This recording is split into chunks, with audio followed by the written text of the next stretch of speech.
क्षेत्र के जनप्रतिनिधि का कार्य होता है कि वो अपने क्षेत्र के पूर्ण विकास हेतु योजना बनाए, उनको क्रियान्वित करवाए, साथ ही जनता की आवाज बन के उसको बुलंदी दे।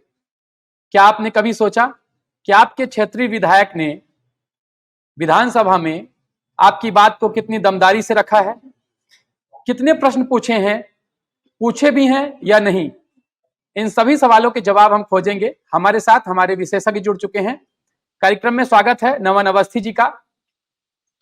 आप राजनीतिक विश्लेषक हैं। साथ ही हमारे साथ जुड़ चुके हैं वरुण त्रिपाठी जी, आप सामाजिक कार्यकर्ता हैं। हमारे साथ हैं उर्वशी मिश्रा, आप रिपोर्टर हैं विंध्य फर्स्ट की।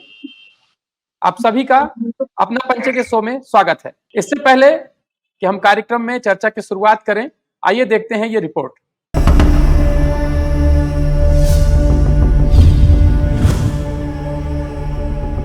आप जिन्हें चुनते हैं वह आपकी कितनी चिंता करते हैं? आपने कभी सोचा वो आपके मुद्दे, आपकी समस्याओं को सरकार के सामने या विधानसभा के पटल पर कैसे और कितनी दमदारी से रखते हैं? अगर आप इस पर सोचते, बात करते तो आप इतने पिछड़े ना होते। विंध्य मध्य प्रदेश के बाकी हिस्सों से पिछड़ा नहीं होता। आपके क्षेत्र के चुने हुए विधायक का कर्तव्य है कि वो अपने क्षेत्र की आवाज़ विधानसभा में बुलंद करे, लेकिन आपके विधायक ऐसा नहीं कर रहे हैं। PRS लेजिस्लेटिव रिसर्च संस्था भारत में सांसदों और विधायकों के कामकाज पर शोध करती है। उसकी साइट पर मौजूद डेटा के हिसाब से देखें तो विंध्य के विधायक विधानसभा में सवाल पूछने के मामले में सबसे पीछे हैं। विंध्य के पिछड़े होने की एक वजह ये भी है। मध्य प्रदेश विधानसभा के चालू कार्यकाल यानी 2018 से 2023 के बीच विंध्य के विधायकों ने पूरे प्रदेश में सबसे कम सवाल किए, 3232। वहीं बुंदेलखंड के विधायक भी विंध्य के विधायकों से ज़्यादा सक्रिय हैं। उन्होंने पिछले 5 साल में 3603 सवाल किए। सबसे ज़्यादा सवाल मालवा निमाड़ के विधायकों ने पूछे।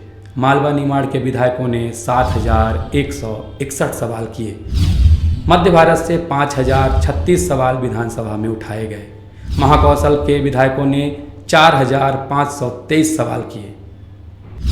विंध्य के विधायकों में सबसे ज़्यादा सवाल कुतमा से कांग्रेस विधायक सुनील कुमार सर्राफ ने किए।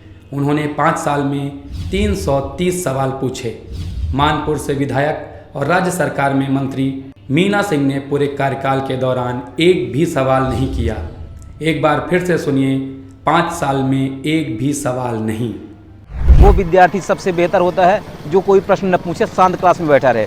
तो ये मध्य प्रदेश में विधानसभा में चयनित होकर गए हैं। अपने विंध्य के जो विधायक कोई प्रश्न नहीं पूछते। नेतृत्व विहीनता की स्थिति में विंध्य है। सांसद गूंगा का गूंगा रहा आया, कभी गूंजा ही नहीं, इसलिए कि कोई सही नेता संसद में कभी पहुंचा ही नहीं।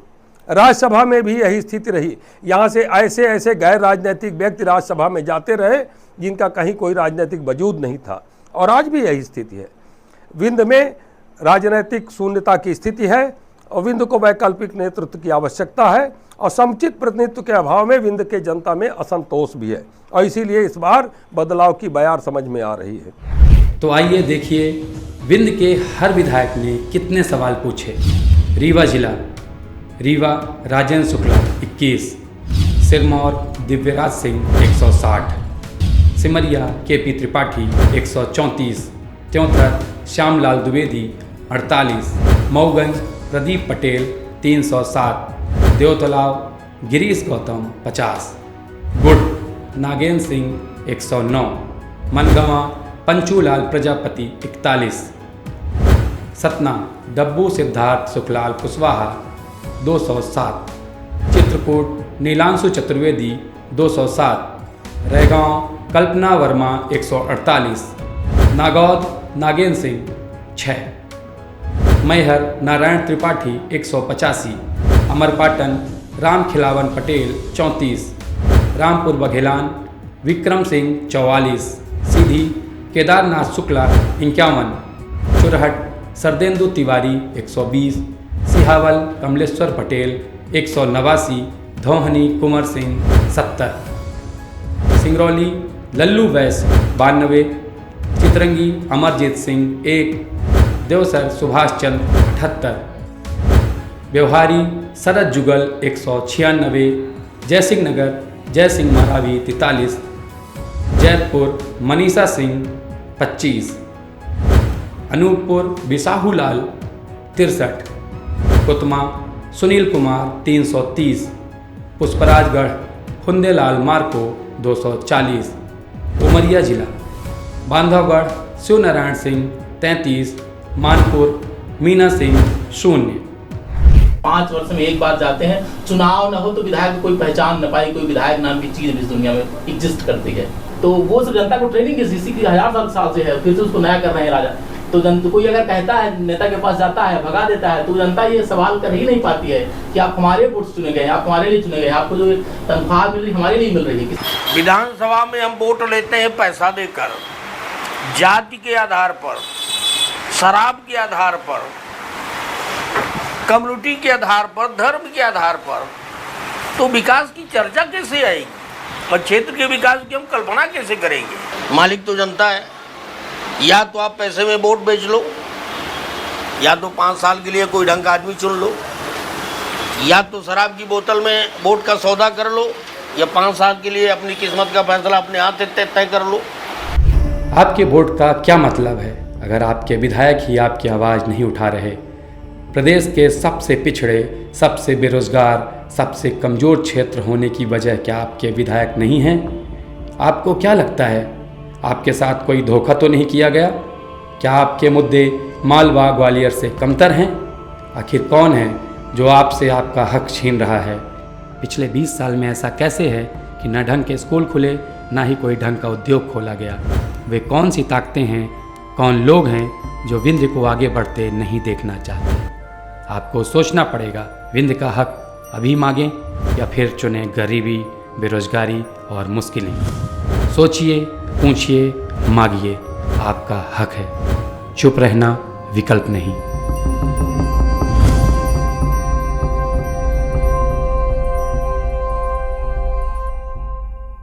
अभी हमने ये रिपोर्ट देखी। रिपोर्ट देखने के बाद हम चलेंगे वरुण त्रिपाठी जी के पास। सतना से आप हमसे जुड़े हुए हैं, आप सामाजिक क्षेत्र में कार्य कर रहे हैं, क्षेत्र के मुद्दे भी देख रहे हैं। वरुण जी, इस रिपोर्ट पर क्या कहना है आपका?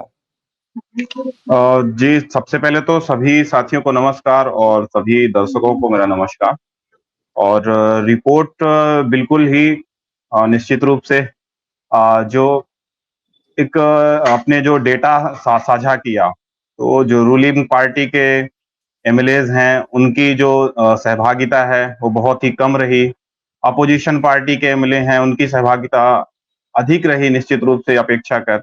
और ये नेचुरल ठीक है कि अपोजिशन पार्टी के एमएलए को दबाव बनाने के लिए, मुद्दों को उठाने के लिए अधिक बोलना होता है। लेकिन जहां तक सवाल है कि जो रूलिंग पार्टी के एमएलए हैं, क्या इनके पास केवल इतना ही सवाल रहे, बहुत कम ही, कि जैसे हम देख रहे थे कि एक आंकड़ा आया कि एक विधायक हैं और शायद मंत्री जी में मीना सिंह जी का नाम आया कि 0 है उनके सवाल। तो ये तो उनका उत्तरदायित्व बनता है कि जवाबदेही बनती है कि वो जनता के प्रति उत्तरदायी हैं या जिस रूलिंग पार्टी के साथ वो मिलकर और सरकार में हैं उनके प्रति हैं।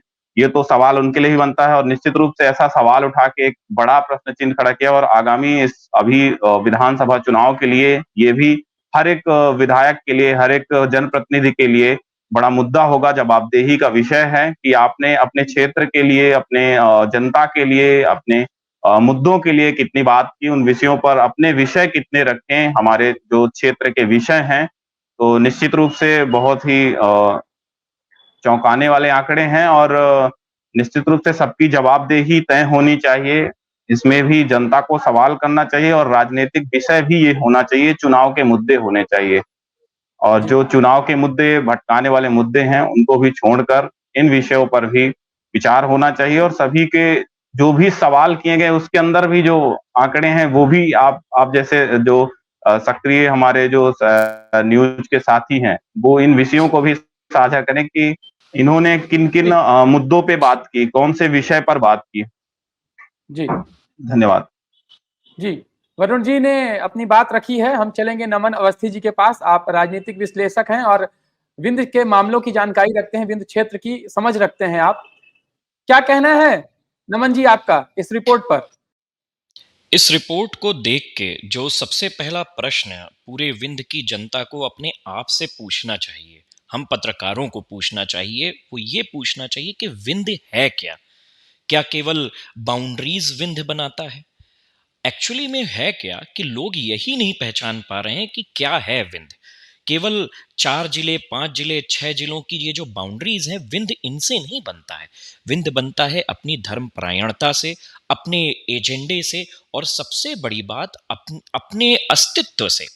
अब आप जब जनता के बीच में जाके देखेंगे तो पिछले 20 वर्षों से, अगर हम 20 वर्ष को बड़े स्टैटिक रूप से माने, तो पिछले 20 वर्षों में कोई भी ऐसा नेता न रूलिंग पार्टी का न गैर रूलिंग पार्टी का हुआ है जिसने विंध्य प्रदेश के मुद्दे को अपने 11 सूत्रीय कार्यक्रम या 5 सूत्रीय कार्यक्रमों में सबसे सर्वस्थान जगह दी है।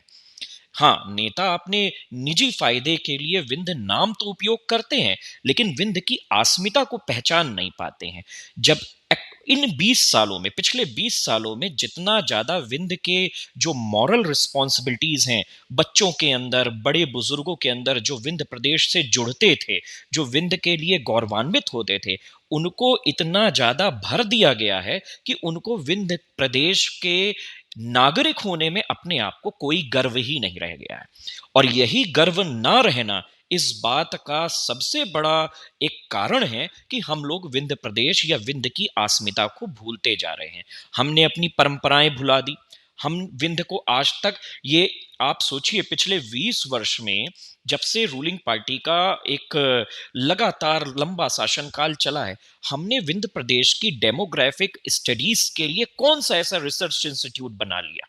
हमने, हमारे पास 2-2 विश्वविद्यालय हो गए, कुछ प्राइवेट यूनिवर्सिटीज हो गई, चित्रकूट में ग्रामोदय विश्वविद्यालय हो गया, माखनलाल चतुर्वेदी पत्रकारिता विश्वविद्यालय हमारे पास है, अमरकंटक में ट्राइबल स्टडीज का विश्वविद्यालय है।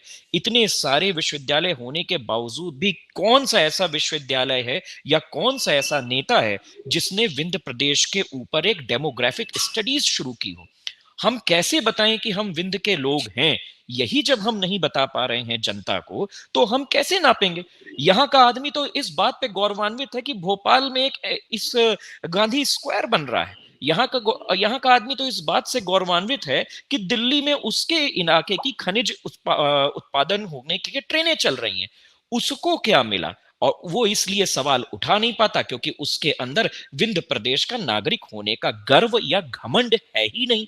तो जब आपके अंदर गर्व या घमंड का स्थान ही नहीं है, तो आप अपने मुद्दे उठाएंगे कैसे? और इस काम को मैं बिल्कुल स्पष्टता से आज आपके सामने कह रहा हूं कि विंध्य प्रदेश में जब से रूलिंग पार्टी 2003 में आई है, तो भोपाल से कुछ लोगों ने विंध्य की ठेकेदारी ले ली है। और इस विंध्य की ठेकेदारी ले लेने के बाद आज 20 साल से विंध्य प्रदेश का मुद्दा लोप हो गया है, खत्म हो गया है। लोग आज, बच्चे जो 7th क्लास से लेकर 11th क्लास के बीच में पढ़ रहे हैं, आप किसी भी स्कूल में चले जाइए और उनसे पूछिए क्या तुम विंध्य प्रदेश चाहते हो? उनको विंध्य का वाह नहीं पता है कि हम क्यों विंध्य कहलाते हैं। उनको ये नहीं पता कि रीवा क्यों कहलाया जाता है, हमारी परंपराएं क्यों मध्य भारत, बुंदेलखंड और अगल बगल के बिहार, बंगाल से अलग है, हमारी बघेली इतनी मीठी भाषा है, ये क्यों बाकी भाषाओं से अलग है। तो जब तक हम लोग अपने अंदर इस डेमोग्राफिक एग्जिस्टेंस को पनपाएंगे नहीं, इस डेमोग्राफिक एग्जिस्टेंस के लिए लड़ेंगे नहीं, हम क्या नौकरी मांगेंगे? वो तो सीधे हम लोग एक तरह से बंधुआ मजदूर हैं। ये हिसाब ये हो गया है कि the western part of Madhya Pradesh यानी भोपाल, इंदौर, ये बड़े अच्छे पारंपरिक कॉरिडोर बनाए जाएंगे और उसके लिए जो मजदूरों की आवश्यकता है, जो रोड में ठेला लगाने वालों की आवश्यकता है, जो चाय समोसा बेचने वाले लोगों की आवश्यकता है, जो घरों में पोछा करने वाली लड़कियों की आवश्यकता है, उस आवश्यकता की पूर्ति के लिए विंध्य एक बढ़िया मजदूर केंद्र रहेगा। और इस तरह से ये बंटवारा हो गया है। आप देखिए ना, मध्य प्रदेश का आप कैलेंडर उठा लीजिए, पिछले 4 साल से मैं देख रहा हूं, विंध्य प्रदेश की किसी भी प्राकृतिक या फिर जैव विविधता के केंद्र को नहीं दर्शाया जाता। रगा रगाया गाना सुना देते हैं बांधवगढ़। भाई वो बांधवगढ़, इसलिए बांधवगढ़ से क्या आगे विंध्य नहीं आ पाया है? विंध्य के लिए कुछ होता ही नहीं है। आप विंध्य के पिछले आप देखिए 20 साल में इतने बड़े बड़े कॉलेज यूनिवर्सिटीज हैं, एक शोध नहीं हुआ है विंध्य की किसी एक ऐसी परंपरा के बारे में जिसपे विंध्य के लोग गौरवान्वित अपने आप को फील कर सके। तो ये जब आपने हम लोगों में ही कुंठा भर दी है, तो हम अपने विंध्य की क्या मांग करेंगे, क्या नौकरी की बात करेंगे? और इन कुंठित लोग ये जाके भोपाल में प्रश्न क्या पूछेंगे? ये भोपाल में चले जाते हैं, इतना ही बहुत है। अब यही चीजें हैं। जी जी नमन जी, आपने जो बताया है कि एक मन में भाव जगाना होगा अपनी मिट्टी के प्रति, अपने क्षेत्र के प्रति। जब हम प्रेम अपने मन में लेके चलेंगे तो वो प्रेम दिखेगा और हम उसके लिए मेहनत भी करेंगे। हम चलेंगे उर्वशी मिश्रा जी के पास। उर्वशी जी, आप ये रिपोर्ट तैयार कर रही थी, जनता के बीच थी आप, क्या कुछ कहना था जनता का? जी, जनता का तो सबसे पहले यही कहना था कि विधायक जी तो उनके क्षेत्र में केवल चुनाव के समय पर पहुँचते हैं, तो वो सवाल क्या उठाएँगे? उनके मुद्दे क्या उठाएँगे जब उन्हें मुद्दे पता ही नहीं है लोगों के? अगर व्यक्तिगत रूप से लोगों की बात करें तो एक-एक व्यक्ति के पास जब हम गए पूछने के लिए कि हम उनसे ये तो नहीं पूछ सकते हैं कि विधानसभा में आपके विधायक ने कितने सवाल उठाए। हमने उनसे यही पूछा कि आपके मुद्दे क्या हैं? और उन्होंने अपने मुद्दे बताए, अपनी समस्या बताई और समस्या बताने के बाद हमने उनसे पूछा कि क्या आपके विधायक जी के पास आप गए, कि वो कभी आए आपके पास, आपके सवाल, आपकी समस्या जानने के लिए? और कितना कितना इस पर मतलब आपकी समस्याओं का कितना समाधान किया है उन्होंने? तो उनका यही कहना है कि चुनाव के समय पर ही विधायक को हम देखते हैं, जब वोट की बारी आती है तब वो हम गरीबों के पास आते हैं। उसके अलावा तो बस जो 4 लोग उनके आगे-पीछे घूमने वाले हैं, उन्हीं के साथ रहते हैं। दूसरी चीज़ ये कि जो विंध्य क्षेत्र है, यहाँ की जो जनता है, एक तरह से ये मानना है कि यहाँ के जो लोग हैं, उन लोगों को एक तरह से अगर किसी भी मुद्दे पर देखा जाए तो जो युवा हैं, वो सबसे आगे हैं, सभी चीज़ों में सबसे आगे हैं। लेकिन जब अपने जनप्रतिनिधि, अपने विधायक, अपने क्षेत्र के लोगों से सवाल करने की बारी आती है, तो वो सबसे पीछे रह जाते हैं कि आपने विधायक से ये सवाल पूछने का कर्तव्य है कि आपने हमारे लिए कितनी बात की आपने। तो जो हमारे विशेषज्ञ थे उनसे भी हमने बात की, तो उनका भी यही कहना था कि अगर देखा जाए तो जब विधानसभा की कार्यवाही होती है, वहाँ अगर हम अपने विधायकों को पहचानने की कोशिश करें कि इनमें से कौन से विंध्य के विधायक खड़े होकर विंध्य क्षेत्र के लिए, वहाँ की समस्याओं के लिए, बेरोजगारी पर, पलायन पर, शिक्षा पर, स्वास्थ्य पर कितने विधायकों ने सवाल खड़े किए हैं, तो वो अपने विधायकों को पहचान तक नहीं पाएँगे। ये कहना था हमारे विशेषज्ञों का। उसी तरह से जनता का सबसे बड़ा तो यही कहना था कि उनके क्षेत्र में विधायक जब जाते ही नहीं हैं, उन्हें मुद्दे ही नहीं पता है, वो उनसे उनका हाल ही नहीं पूछते हैं, तो वो सवाल क्या उठाएँगे उनके लिए? जी उर्वशी जी, आपने जनता के बीच की बात यहाँ पर रखी है और जनता जिस वक्त की बात करती है, चुनावी वक्त, वो आ भी गया है और निश्चित ही अब उनके नेताजी क्षेत्र में होंगे और दिखेंगे भी। तो ये वक्त है, जो लोग देख रहे हैं वो उनसे सवाल भी कर सकते हैं कि आपने हमारे लिए क्या किया है। हम जिन मुद्दों में बात करना चाह रहे हैं, हमारे लिए जो जरूरी है, रोटी कपड़ा मकान शिक्षा स्वास्थ्य में आपने क्या किया है, हमारे क्षेत्र की जो उपलब्ध सुविधाएं हैं वो कितनी सुधरी हैं और नहीं सुधरी हैं तो क्यों नहीं सुधरी हैं, ये सारी बातें वो कर सकते हैं। ये वक्त है और जरूरी भी है कि हम इन मुद्दों में जब बात करेंगे उनसे तो वो कुछ ना कुछ तो जवाब देंगे और जवाब यदि नहीं दे पाएंगे तो फिर जनता के पास मौका है ही। और जैसा भी बताया कि चुनाव के वक्त आते हैं, वो वक्त भी आ गया है बहुत जल्द। अब सभी लोग क्षेत्र में दिखेंगे। यहाँ बात निकल के आती है कि लोग क्षेत्र में जाते ही नहीं, जनता के मुद्दों को समझते ही नहीं। जैसा उर्वशी जी ने बताया कि बेरोजगारी की यदि हम बात करें तो विंध्य में उसका स्तर सबसे ज्यादा है, पलायन का स्तर सबसे ज्यादा है, गरीबी का स्तर सबसे ज्यादा है। अभी नमन जी बात कर रहे थे तो उन्होंने अपने संसाधनों की बात करी। विंध्य में प्रकृति की ओर से देने में कोई कमी नहीं रही। हमारे पास ऊर्जा के स्रोत हैं, खनिज स्रोत हैं और पर्यटन की भी अवसर हैं। उसके बाद भी इनमें विकास नहीं हुआ। क्यों हो रहा है?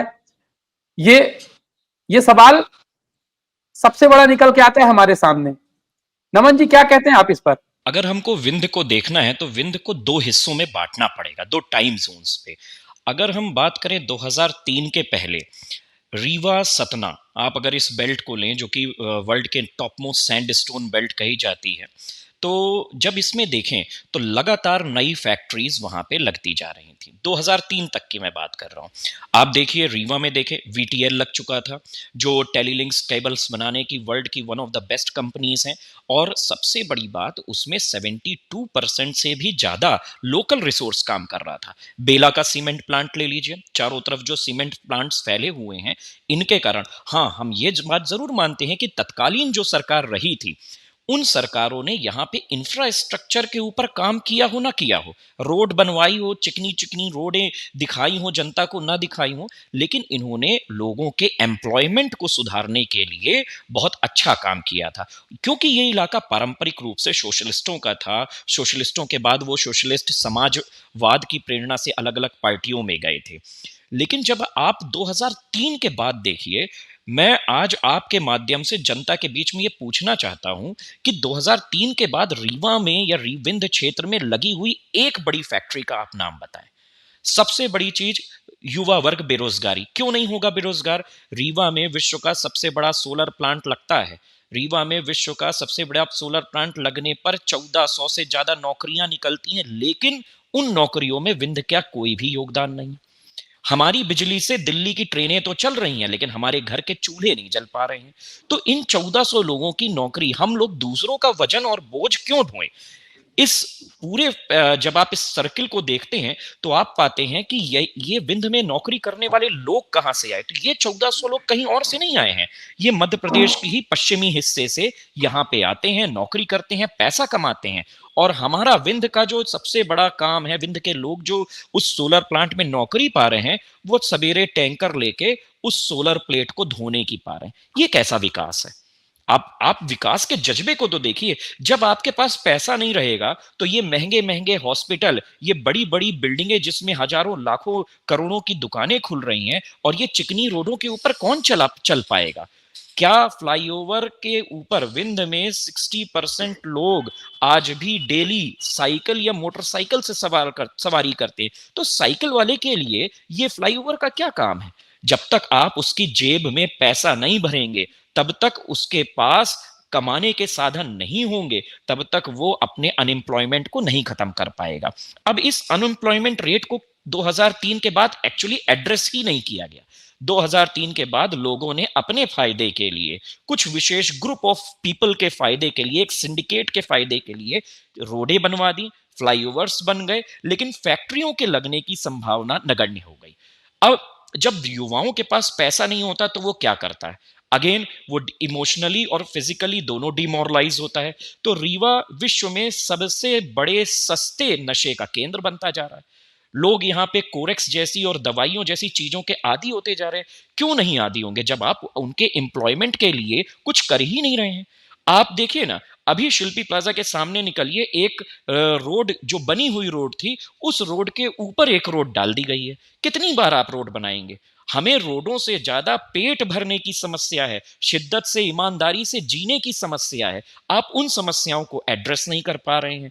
तो कहीं ना कहीं ये जितने भी विंध्य के नेता जब जनता के बीच में जाएं, तो युवाओं का तो ये पहला कर्तव्य होना चाहिए कि वो उनको सामने बैठाएं और फीकी चाय पिलाएं और पूछें कि हम शक्कर कहां से लाएं जब आपने कोई फैक्ट्री नहीं लगाई है। आप हमारे पास वोट मांगने तो चले आते हैं, तो जिन रोडों से आप आते हैं, हमें रोडों से ज्यादा पैसे की जरूरत है। रोड हमें खाना नहीं देंगी, रोड हमारे परिवार को नहीं पालेंगी।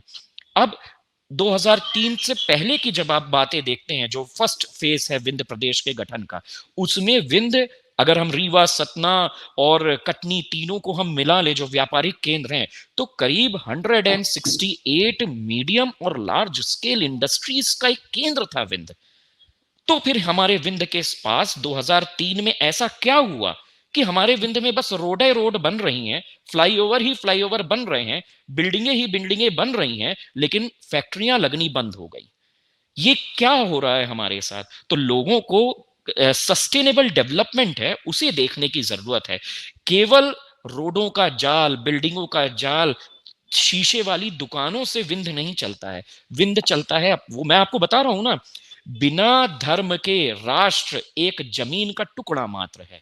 तो बिना परंपराओं के विंध्य जमीन का एक टुकड़ा मात्र है, कभी भी ये खत्म हो जाएगा। लोगों को जब आप रोजगार के साधन नहीं दे पा रहे हो तो वो यही लोग बाहर की ओर भागते हैं। वहां छोटे छोटे मजदूर, काम करने वाली बाई, पूरे देश में सिक्योरिटी गार्डों का ठेका पूरे विंध्य ने लिया हुआ है। विंध्य से निकलने वाले लोग, आप जाइए दिल्ली से लेकर बंबई चले जाइए, तो सबसे ज्यादा विंध्य के लोग सिक्योरिटी गार्ड की नौकरी कर रहे हैं और 12,000 से 15,000 बड़ी मेहनत का कमा रहे हैं। तो जब बाहर क्यों जाना पड़े, जब आप यही चीज घर में लगाएं। और हमारे ऐसा भी नहीं कि हमारे पास संसाधन नहीं है, मध्य प्रदेश के सबसे ज्यादा खनिज और संसाधन हमारे पास हैं, तो फैक्ट्रियां वहां क्यों लगती है? ये 2003 से पूछने वाला प्रश्न है राजनेताओं से। ऐसा क्या हुआ कि 2003 के बाद से फैक्ट्रियां लगनी अचानक से बंद हो गई? हमारे देश में, हमारे प्रदेश में, हमारे क्षेत्र में अचानक से कोरेक्स फैल गया। तो ये सब एक इंटरलिंक पॉलिसी के तहत है, एक सिंडिकेट है जो काम कर रहा है, जिसको विंध्य का केवल इस्तेमाल करना है। जब जब विंध्य का कोई भी व्यक्ति अपनी अस्मिता को पहचाने तो उसे विंध्य प्रदेश का एक झुंझुना थमा दिया जाए, लेकिन उसके नीचे जो मॉरल प्रिंसिपल्स हैं उस पे कभी बात ना हो। तो यही चीजें हमारे साथ दो तरफा व्यवहार किया जा रहा है। यही हमारे विंध्य के युवाओं का शोषण है जो आज लगातार चल रहा। जी नमन जी, जैसा आपने कहा है कि जो मूलभूत आवश्यकताएं हैं उनकी पूर्ति पहले जरूरी है। लोगों को पर्याप्त भोजन मिले, उन्हें रहने के लिए आवास मिले। और जो बात सड़कों की थी, तो सड़क भी जैसा आपने उदाहरण दिया है जिस स्थल का, कि एक बनी सड़क के ऊपर सड़क बनाने का क्या फायदा है। आप गांव जाइए, गांव देखिए, वहां की सड़कें देखिए, वहां क्या स्थिति है। और गांव तो छोड़िए, आप शहरों में जाइए, शहरों के जो मोहल्ले हैं वहां जाके देखिए कि जी बिल्कुल सड़कों की क्या स्थिति सीवर है। लाइन के नाम पे और पता नहीं कितनी कितनी लाइंस के नाम पे पूरी सड़कें खुदी हैं। लेकिन ये वही है कि लिपस्टिक वाले रीवा का निर्माण हो गया है। रीवा है, रीवा में लिपस्टिक लगा दिया गया है और वो लिपस्टिक रतहरा से चुरहटा और प्रकाश चौराहे से कॉलेज चौराहा लगा हुआ है। इस लिपस्टिक वाले रीवा शहर को आजकल दिखाया जा रहा है, लेकिन अंदर से ये पूरा खोखला है, दांत गिरे हुए हैं, सर में बाल नहीं है, बस यही है। जी बिल्कुल। और विकास हो तो सभी क्षेत्रों में बराबर हो, सस्टेनेबल विकास हो, सस्टेनेबल हो। भाई आप कहीं विकास कर रहे हैं तो 50% उधर कर रहे हैं तो 45% तो उधर कीजिए। 19, 20, 18, 20 चल जाएगा, लेकिन 0-20 का मतलब क्या है? बार बार शिल्पी प्लाजा में ही विकास हो रहा है, बार बार रोडें ही बन रही है। तो ये फैक्ट्री लगाने के लिए स्मॉल स्केल, आपको एक डाटा हम दे रहे हैं। रीवा में उद्योग केंद्र ने 512 नई छोटी स्मॉल स्केल फैक्ट्रीज के लिए पिछले 5 वर्षों में लोन दिया है। 512 में से 498 फैक्ट्रीज खत्म हो गई हैं, लगने से पहले या लगने के बाद, मतलब loss of infrastructure and loss of expertise के कारण खत्म हो गई। आप देखिए ना, इस रेट पे देखिए अनएम्प्लॉयमेंट रेट कितना ज्यादा हुआ। मतलब 512 ऐसे लोग जो कई हजार लोगों को रोजगार दे सकते थे, उनकी फैक्ट्रियां तबाह हो गई। आपने इसके ऊपर ध्यान दिया? नहीं। आपको ध्यान क्या देना है कि रीवा का 200-300 जो बड़े आदमी हैं उनको किस तरह से इलाहाबाद या भोपाल से एयरपोर्ट के मार्फत जोड़ दिया जाए। अरे फैक्ट्रीज को ध्यान दीजिए। इतनी अच्छी वंदे भारत ट्रेन चल रही, कुछ दिन हम लोग और ट्रेन से चल लेंगे, लेकिन उन एक बराबरी की जो भावना है वो तो शहर के बीच में लाइए। आप तरहटी आ जाइए, फोर्ट रोड से तरहटी के बीच में आप आइए, रीवा बदबूदार शहर के रूप में आपको दिखेगा। लेकिन आप सारा डेवलपमेंट रीवा के पश्चिमी केंद्र पे कर रहे हैं। सतना आ जाइए, सीधी आ जाइए, पुराने शहरों को छोड़ के केवल एक सेंटर्ड सिंडिकेट का काम चल रहा है। तो हम तो कहते हैं लिपस्टिक वाले रीवा को छोड़ दिया जाए, हमें सस्टेनेबल डेवलपमेंट दिया जाए जो अनएम्प्लॉयमेंट से लेके युवाओं की हर प्रकार की समस्याओं को डील करे। ये हमें ऐसा डेवलपमेंट चाहिए। अब वो डेवलपमेंट यहाँ के नेता करने पर आमादा नहीं है, इसीलिए वो सवाल नहीं पूछते हैं। क्या पूछेंगे, क्या बताएंगे? अपनी नाकामियों पे सवाल थोड़ी ना करेंगे। निश्चित। नमन जी, आपने जैसे कहा है कि नेता इसीलिए सवाल नहीं कर रहे हैं क्योंकि वो कार्य की उनकी क्या योजना है उसको जब निर्धारित करेंगे और कहां कहां कार्य करना है तब तो उससे जुड़े सवाल निकलेंगे। जो बात अभी रीवा को लेके हुई वो हमारे विंध्य के किसी भी जिले में आप देख सकते हैं जाकर। जो जिला मुख्यालय है, कहने का मतलब ये है कि केवल जिला मुख्यालय न चमकाया जाए, पूरे जिले को सुधारा जाए, सभी विधानसभाओं को सुधारा जाए। कम से कम सभी विधानसभा में ऐसी व्यवस्था होनी चाहिए कि वहां के लोगों को निकल के जिला मुख्यालय न जाना पड़े। वो शिक्षा व्यवस्था हो, उनके रहने की व्यवस्था हो, उनके स्वास्थ्य की व्यवस्था हो, वो उनके निश्चित क्षेत्र में और नजदीकी क्षेत्र में मिलनी जरूरी है। हम चलेंगे वरुण त्रिपाठी जी के पास। वरुण जी, सतना के क्या हालात है, सतना में कैसे देखते हैं आप इन स्थितियों को? जी, निश्चित रूप से जैसे कि नमन जी ने कहा कि रीवा की जो स्थिति है और समूचे हम विंध्य की अगर बात करें तो विंध्य एक प्रकार से मध्य प्रदेश का अगर बिहार कह दें तो कमतरी नहीं होगा। आपराधिक रूप से अभी आप देख रहे हैं कि अचानक कहीं कट्टा चल जा रहा है। कुछ समय पहले हाल ही में टीआरएस महाविद्यालय में एक युवक ने एक युवक को गोली मार दी। कहीं कोई चाकू छुरा मार रहा है। अभी सतना में ही हाल ही में लूट की घटना हुई। मैं पूरी तरह से नकारात्मक की तरफ नहीं कह रहा हूं, पर एक सामाजिक सोशलिस्ट और सोशल वर्कर होने के नाते मेरी नैतिक जिम्मेदारी है कि हम गांव-गांव जाते हैं और गांव-गांव के जो जमीनी हालात है वो देखते हैं। जो हालात हैं उन्हें हम कैसे किस प्लेटफॉर्म पे कहें और जो हमारे जो जनप्रतिनिधि हैं, क्या उन्हें उन जमीनी वस्तु स्थिति के बारे में जानकारी है? क्या राजनीतिक का जो चेतना है, जो राजनीतिक का अभिप्राय है, जो राजनीतिक का मूल्य है, वो क्या है? ये निर्धारित करना चाहिए और इस विषय पर जो राजनीति की एक शुचिता की बात होती है कि राजनीति करने वाले व्यक्ति की शुचिता क्या है? वो मुद्दों पे कितना बात करता है? मुद्दे केवल वो नहीं है जो व्यक्ति किसी जनप्रतिनिधि के पास पहुँच के और अपने जो व्यक्तिगत इश्यूज़ हैं उनको सॉल्व और समाधान करवा लिया और उसमें संतुष्ट हुआ कि हमारा समाधान हो गया। जैसे कि हम मैं एक किसी प्रकार से आरोप और व्यक्तिगत टिप्पणी ना करते हुए कहना चाहूँगा कि आपने भी ऑब्ज़र्व किया होगा, आप सभी ने नमन जी ने भी कि जनप्रतिनिधि के पास जो लोग पहुँचते हैं तो निजी जो मामले हैं, विवाद के मामले हैं, थाने के मामले हैं, न्यायपालिका के मामले हैं, तो उन मामलों पे सिफ़ारिश करना वो एक व्यवस्था है। क्या वो अपने शुचिता से नहीं चल सकती बिना राजनीतिक हस्तक्षेप से? उसे अपने शुचिता से चलने दिया जाए बिना राजनीतिक हस्तक्षेप के, तो वो और बेहतर चलेगी और अच्छा इम्प्लीमेंट होगा। और रही बात विकास की जो परिभाषा है, क्या कंक्रीटवाद ही विकास की परिभाषा है? विकास की क्या परिभाषा होनी चाहिए? विकास किस पैमाने तक जाना चाहिए?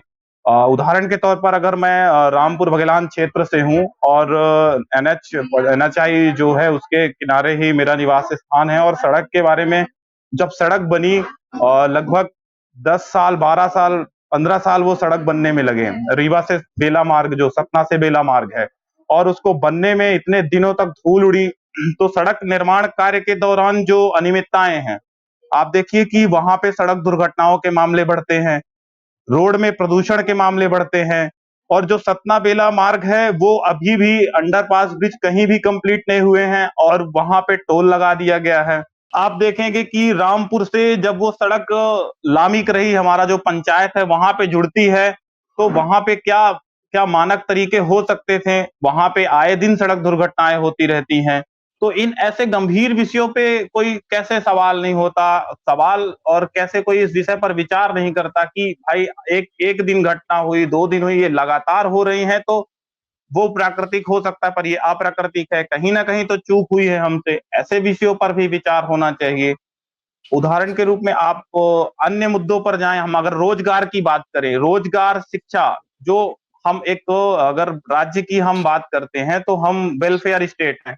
तो वेलफेयर स्टेट से हम सिर्फ कारपोरेट स्टेट बनते जा रहे हैं कि हम केवल अगर राज्य सिर्फ टैक्स दे और उसके वेलफेयर के लिए कुछ काम ना हो, तो राज्य तो व्यक्तियों से ही है, जो वहाँ के रहने वाले लोग हैं और उन लोगों के लिए बेहतरी के लिए कितना काम किया गया, क्या हुआ, इन विषयों पर तो कोई विचार नहीं। अगर आप थोड़ा-सा देखेंगे इस समय अच्छा खासा जो लड़के पढ़ रहे हैं, पीजी के लड़के हैं, यूजी करके आ रहे हैं, 12 से 15,000 की नौकरियां कर रहे हैं। अभी माइक्रो फाइनेंस की नौकरियां चल रही हैं। हर तीसरा चौथा लड़का सिर्फ माइक्रो फाइनेंस की नौकरियां कर रहा है। 10 से 15,000, 20,000 कमाना मुश्किल पड़ रहा है। तो कहाँ आखिर अवसर की उपलब्धता कम रही या हम व्यवस्था बेहतर नहीं बना पाए? क्षेत्र में अगर उद्योग की, जैसे अवस्थी जी ने बताया कि उद्योग भी नए तरीके से नहीं बन पाए और जो भी बने थे पहले जो उद्योग थे, तो वहां पे विंध्य के क्षेत्र के लोगों की कितनी भागीदारी है? यहाँ पे कितने प्रतिशत लोग कौन से पदों पे काम कर रहे हैं? फिर उनके वेलफेयर पे कितना काम हो रहा है? आप देखेंगे कि वहां पे कारपोरेट में भी कॉन्टेक्ट चल गया है। अभी आपका जो गवर्नमेंट सेक्टर है, गवर्नमेंट सेक्टर पे संविदा के कर्मचारी हुए, संविदा के बाद गवर्नमेंट ने उसे कांटेक्ट कर दिया, थर्ड पार्टी कांटेक्ट कर दिया। अब वहां पे कोई रिस्पॉन्सिबिलिटी नहीं है। आप विद्युत विभाग में देखें, कभी हमारे यहाँ रामपुर में हाल ही में बिजली विभाग में कर्मचारी काम कर रहे थे, करंट लगने से उनकी मृत्यु हो गई। कौन जिम्मेदार है? दूसरी चीज ये हुई कि कॉन्ट्रैक्ट बेस के कर्मचारी सरकारी सिस्टम में भी हुए, अब निजी क्षेत्र, निजी कंपनियों में भी ठेकेदारी प्रथा, एक जो बड़ी कंपनियां हैं वहां भी इस तरीके से क्यों हो रहा है? इन विषयों पर कोई सवाल नहीं, कोई हस्तक्षेप नहीं। जनप्रतिनिधि हर हाल में पूरी तरह से जो भी सरकार है, सरकार के ऊपर सवाल सोच रहे हैं कि अगर हम स्थानीय मुद्दों को उठाएं तो वो कहीं सरकार के ऊपर सवाल ना हो जाए। तो आपको तो पहले तो इन विषय पे विचार करना होगा। मैं समझता हूं कि प्रत्येक जो जनप्रतिनिधि हैं वो उनकी नैतिक जिम्मेदारी है, सर्वप्रथम उनके क्षेत्र की जनता है, उनके क्षेत्र के मुद्दे हैं, फिर उस जिस संगठन और जिसके साथ जुड़ के सरकार में है वो विषय है, और यही आउटपुट होता है, यही उत्पादकता होती है सदन में। जितने दिन इन्होंने अपनी प्रेजेंटेशन दी, जितने दिन अपने विषय उठाए, इसके अलावा और आप लोग जो हमारे जनप्रतिनिधि हैं, इसके अलावा भी अगर सरकार में हैं, सरकार में जहां जनप्रतिनिधि हैं, रूलिंग पार्टी के जो जनप्रतिनिधि हैं, वो सरकार की नीतियों और निर्माण में कितना भागीदारी रखते हैं, वो इन विषयों पे कितना बात करते हैं, इन विषय पर बिल्कुल विचार होना चाहिए। जरूरी है इन मुद्दों पर बात करना। अभी हम जैसे कि जो स्कीम चल रही है, चाहे वो जल जीवन मिशन की स्कीम हो और चाहे वो अन्य बेनिफिशियरी स्कीम हो, तो उनका इम्प्लीमेंट कहाँ तक हुआ है? हमारे जनप्रतिनिधि क्या उस जो इम्प्लीमेंटेशन का टाइम बॉन्ड है, टाइम ड्यूरेशन है, क्या उस चीजों पे हो रहा है? ऐसे इन विषयों पर बिल्कुल ही नहीं सोचा जा रहा है और सोचा जाना चाहिए। समय की प्रतिबद्धता और जिम्मेदारी, नैतिक जिम्मेदारी सभी की बनती है, और जनता पे भी निश्चित रूप से मैं एक चीज कहना चाहूंगा कि जनता भी जो एक चुनाव के दौरान उनका जो अपेक्षाएं हैं, जो उनकी चिंताएं हैं, एक व्यक्तिगत मुद्दों पर ना रहें, वो सार्वजनिक हितों पर भी रहें कि हमारे जो सार्वजनिक हित हैं, अगर हम एजुकेशन की बात कर रहे हैं तो क्या हमें क्वालिटी एजुकेशन मिल रहा है? आप देख रहे हैं कि गांव-गांव में स्कूल, विद्यालय बंद हो रहे हैं। अब आपको क्वालिटी एजुकेशन चाहिए तो आपको शिक्षा खरीदना होगा, आपको क्वालिटी हेल्थ चाहिए तो आपको हेल्थ खरीदना होगा। इन विषयों पर कब विचार करेंगे हम? हमने अपनी गांव-गांव की बनी बनाई विद्यालय की संरचनाओं को खत्म कर दिया, वहां पे भर्तियां नहीं हुई या हम क्वालिटी एजुकेशन नहीं दिए, इसलिए ही लोगों ने निजी स्कूलों पे नाम लिखाना शुरू किया। तो क्या निजी स्कूल, निजी विद्यालय एक वैकल्पिक विषय हो सकते हैं? क्या राज्य में रहने वाले प्रत्येक व्यक्ति, चाहे वो विंध्य के हों, मैं समूचे मध्य प्रदेश की बात करूंगा, क्या उनके लिए हम इस विषय पर विचार नहीं करेंगे कि हमारे जो स्कूलिंग व्यवस्था है कि हम केवल मुख्यमंत्री सीएम राइज कर दिए, राज्य विद्यालय का नाम बदल के, मध्य प्रदेश शासन हटा के अगर हम सीएम राइज कर दिए, बस इतना बदलाव करने से क्या वो क्वालिटी एजुकेशन हो जाएगा? मैं अगर सतना की बात करूं, सतना चूंकि यहाँ हमारा जिला है और रहवास है, तो यहाँ पे एक जिले की हॉस्पिटल है, सालों साल हो गए, वो अस्पताल आज तक बड़ी नहीं हुई और जनसंख्या बढ़ती गई उस पैमाने पर, जहां हम देखते हैं कि वहां बेड नहीं है। आप जनरल वार्ड में, किसी भी वार्ड में चले जाइए, बेड के नीचे 4 ठो मरीज पड़े हुए हैं, रखे गए हैं, और एक दूसरा मरीज आता है, जिल को लगी हुई है और उनके पांव लगता है, उनका जिल को खुल जाता है, वो आवाज लगाते, भैया हमारा जिल को खुल गया। अब हमारी व्यवस्था है कि हम उन्हें बेड नहीं दे पा रहे हैं। क्या क्या कमी आ रही है कि हम एक बेहतर समुचित स्वास्थ्य की सुविधा, अगर हम प्राथमिक स्वास्थ्य की बात करें कि जहां जनरल वार्ड में सामान्य बुखार, ज्वर बुखार, सीजनल बीमारी वाले लोग हैं, हम उन्हें बेहतर स्वास्थ्य नहीं दे पा रहे हैं, तो इससे ज्यादा सोचने और गंभीर विषय बात नहीं है। और ये विंध्य के लिए हमारे जो माननीय जनप्रतिनिधि रहे, 20 वर्षों से रहे, और अभी हाल ही में आगे वो विधानसभा में भी उतर रहे हैं। मैं उनके लिए भी एक सवाल छोड़ूंगा और जिम्मेदारी के साथ छोड़ूंगा कि 20 वर्षों में आपने जो काम किया, और सतना के लिए अभी आपका जो हॉस्पिटल का तीन बार लगभग फीता कटा कि हम मेडिकल कॉलेज बना रहे हैं, अभी तक उसका संचालन नहीं शुरू हुआ। तो इसके प्रति किसकी जिम्मेदारी, किसकी जवाबदेही होगी? ये जवाबदेही तय होनी चाहिए सभी जनप्रतिनिधियों की, और सरकार की चाहे वो राज्य की सरकार हो, केंद्र की सरकार हो, और हम एक एक विंध्य को इस कोने को छोड़कर अगर हम यहाँ पे ओरिएंटेड क्षेत्र बाई क्षेत्र अगर हम देखें, तो यहाँ के जो मुद्दे हैं इनको छोड़कर अगर हम स्थानीय स्तरों पर विकास और इन चीजों को निचले स्तर तक नहीं पहुंचाएंगे, तो वो सिर्फ पोल का पोल कल्पना होगी। Direct beneficiary scheme, Ladli Behna और इस तरह के स्कीम से कुछ बड़ा नहीं होने वाला। महत्वपूर्ण विषय है शिक्षा, स्वास्थ्य, सुरक्षा। इन विषयों पर हम क्या कर रहे हैं, इन विषयों पर क्या व्यवस्थाएं हो रही हैं, और इससे महत्वपूर्ण है कि हमारे जो विंध्य की जनता है, हमारे जो लोग हैं, वो सुरक्षित महसूस करें, कहीं भी किसी प्रकार से असुरक्षित महसूस ना करें। कोई भी किसी प्रकार से बोलने के लिए भी स्वतंत्र हो, मर्यादा पूर्वक अगर कोई अपनी बात रख रहा है तो उसकी स्वतंत्रता हो। कोई भी व्यक्ति व्यवसाय कर रहा है, काम कर रहा है, तो उसके लिए उसको समान अवसर मिले, शिक्षा मिले। तो इसी के लिए मैं अपेक्षा करूंगा, और ये विषय है बहुत ही गंभीर विषय है। और एक बार पुनः कहूंगा कि विंध्य को विहार नहीं बनाना है, और बिहार को, जो प्राचीन बिहार की सभ्यता थी वो बेहतर है, पर अभी वर्तमान में जो आपराधिक और वो प्रवृत्तियां हुई और जो चीजें बढ़ी, तो उस प्रकार से मैं विंध्य के इनको लेकर थोड़ा दुखी भी रहा उस समय। मुझे इस विषय पर कहना पड़ा एक उसको लेकर। जी जी, बहुत धन्यवाद। जी जी वरुण जी, आपने जो बात कही है, आप क्षेत्र में सक्रिय हैं, आप देख रहे हैं, वो उन अनुभवों पे आधारित रही है। और हम अपने चैनल के माध्यम से किसी भी क्षेत्र, किसी भी राज्य के विकास क्या उसकी स्थिति का विरोध नहीं करते हैं, लेकिन मामला यह है, यदि आप उदाहरण में देखेंगे, मध्य प्रदेश की हम बात करें तो मालवा और निमाड़ क्षेत्र जो रिपोर्ट में देखा गया, सबसे ज्यादा प्रश्न वहां से हुए हैं। यदि विकास के मानक देखेंगे तो सबसे ज्यादा विकास भी वहां है, और जब बेरोजगारी की बात हम करते हैं, गरीबी की बात करते हैं, तो वो उसमें पीछे है। तो ये बताता है, वहां के जनप्रतिनिधियों की सक्रियता को बताता है कि वो अपने क्षेत्र के प्रति, अपनी जनता के प्रति कितने संवेदनशील हैं, उनके लिए बात करते हैं, उनके प्रश्न करते हैं। तो यहाँ बात संवेदनशीलता की है। वरुण जी की चर्चा में एक बात निकल के आई, यदि हम ये सोचेंगे कि हमारी सत्ता है, किसी भी पार्टी का नेता हो, किसी भी दल का हो, यदि वो सोचेगा कि हमारे अध्यापक नाराज हो जाएंगे, एक उदाहरण से हम समझें कि विद्यार्थी सोचेगा कि प्रश्न पूछने से हमारे अध्यापक नाराज होंगे और वो प्रश्न न पूछे और परीक्षा में फेल हो जाए, वो खतरनाक स्थिति होगी, या वो प्रश्न पूछ ले, अपनी जो समस्या है उसको स्पष्ट कर ले, उस समाधान जान ले और एक बेहतर विद्यार्थी बने, वो ज्यादा बेहतर होगा। नमन जी, क्या कहते हैं? अब बड़ा अच्छा विषय आपने ये चुना है, और बहुत साधुवाद आपको कि आपने इतनी मेहनत से ये रिपोर्ट इकट्ठा की। अच्छा, मैं मिश्रा जी से पूछना चाहूंगा, आपकी रिपोर्टर जो हैं, कि जब आप ये रिपोर्ट इकट्ठा कर रही थी, तो आपने एक बड़ी अच्छी चीज इसमें नोट की होगी कि विकास के मामले पे जितने ज्यादा विंध्य के जितने नेताओं को आपने रिपोर्ट में एनालाइज किया, तो आप देखेंगे जिस विधायक का विकास खुद का या निजी विकास कम हुआ है, वो ज्यादा सवाल पूछ रहा है। जिस विधायक का निजी विकास सबसे ज्यादा हुआ है, उसने सबसे कम सवाल पूछे।